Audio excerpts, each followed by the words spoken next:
আপনার মা রেপ্ট হচ্ছে, আপনার বোন রেপ্ট হয়েছে, আপনার বিনা বিচারে হত্যা হয়েছে, আপনার আয়নাগর ছিল, তখন আপনাদের বারুদ কোথায় ছিল?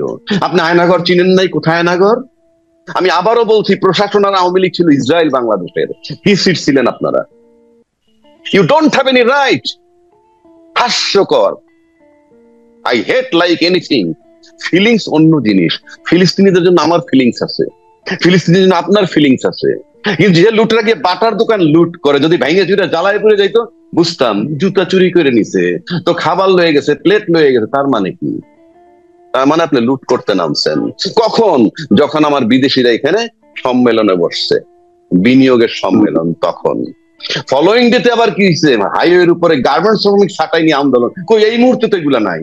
আন্দোলন শেষ হয়ে গেল, ফিলিস্তিনদের ফিলিং শেষ হয়ে গেল, আবার একটা সম্মেলন ডাকবেন যেটা পাইন মারা যায়, সেইটা তখন আপনি আবার ইয়ে করবেন, যে আবার একটা আন্দোলন নিয়ে আসবেন। কই, এখন আন্দোলনটা কই? ফিলিস্তিনে তো এখনো মারতেছে না, থেমে গেছে। আমি সেজন্য বললাম। এইবার আসেন যে, এটা আমি শুধু এইটুক বললাম, এর বেশি বলার রুচি আমার নাই।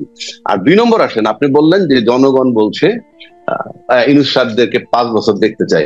জনগণ কে সেটা আমার কাছে বড় কথা না, কিন্তু কথার বোল্ডনেসে মানুষ ভয় পাচ্ছে কেন? যে ইউনূস সাহেব আর 5 বছর থাকা দরকার, এই কথাটাই যে ভয়টা পায়, যারা বলে তার থাকার দরকার নাই, তাদের কথায় সেই গতি নাই, তাদের কথায় কোনো ইম্প্যাক্ট হয় না। তো এই দেশে বড় বড় রাজনৈতিক দল তাকে চায় না, নির্বাচন চায়, নির্বাচনের জন্য সিটিং করবে, করুক 100 ভাগ। আমিও তো বলি, অযোগ্য সরকারকে তাড়ায় দেন, ইটস মাই চ্যালেঞ্জ, তাড়ায় দেন, আমি আপনাদের সাথে থাকবো যদি আপনার আন্দোলন যৌক্তিক হয়, মাঠে নামতে পারেন।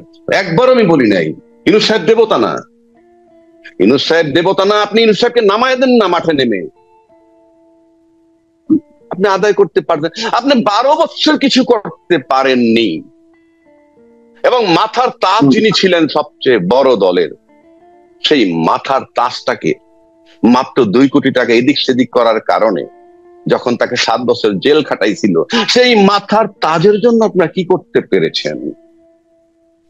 সেই মাথার তাজ যখন বিদেশে চিকিৎসার জন্য কাকুতি জানাচ্ছে, তখন তার সাথে ডালপালা সবাই কিন্তু বিদেশে বারবার গিয়ে চিকিৎসা করে। মাতুল্য নেত্রীর জন্য কোনো ফিলিংস ছিল না।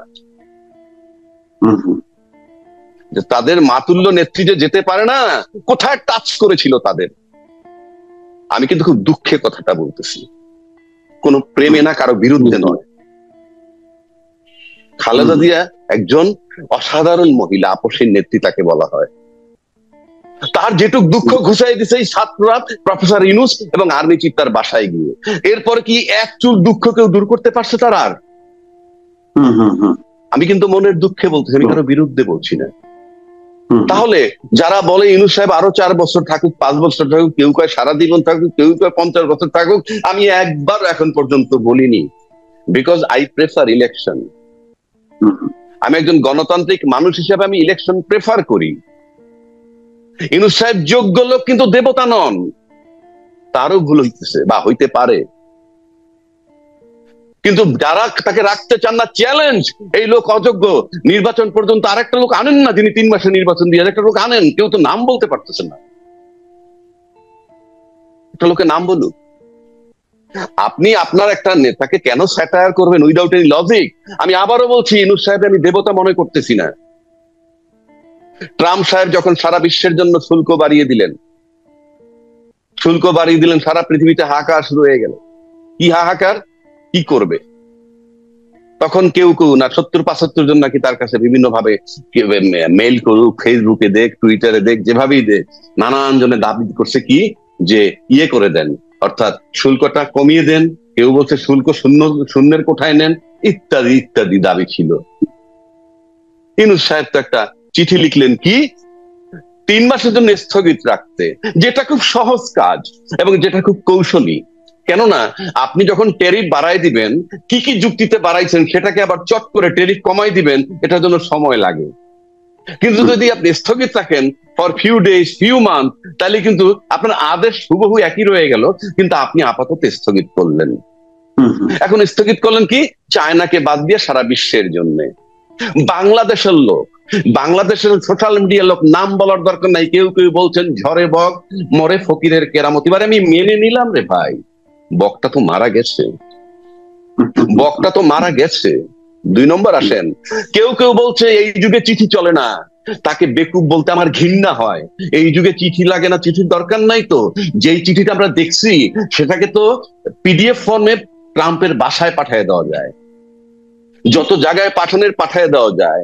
এটা it's a question of 2-3 seconds বা 2-3 মিনিটস। 1 নম্বর। 2 নম্বর, সে আবার কি বলছে, চিঠি লেখার দরকার কি, উনি তো ফোনে কথা বলতে পারেন। ইউ সি দ্য কনফিডেন্স তার, মানে নেগেটিভ সমালোচনা করতেছে, আবার কনফিডেন্সটা কি, ইউনূস সাহেব ফোন করতে পারে ডাইরেক্ট, এই কনফিডেন্স কিন্তু তার আছে।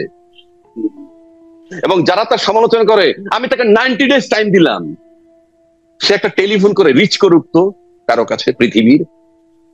যে সমস্ত লোকগুলা এই সমিত সম্মেলনে আসছে, আইসে তারা অনেকে, পিটার হাস এরা আসছে, অ্যাম্বাসেডার ছিল, মন্ত্রী লেভেল লোকজন আছে।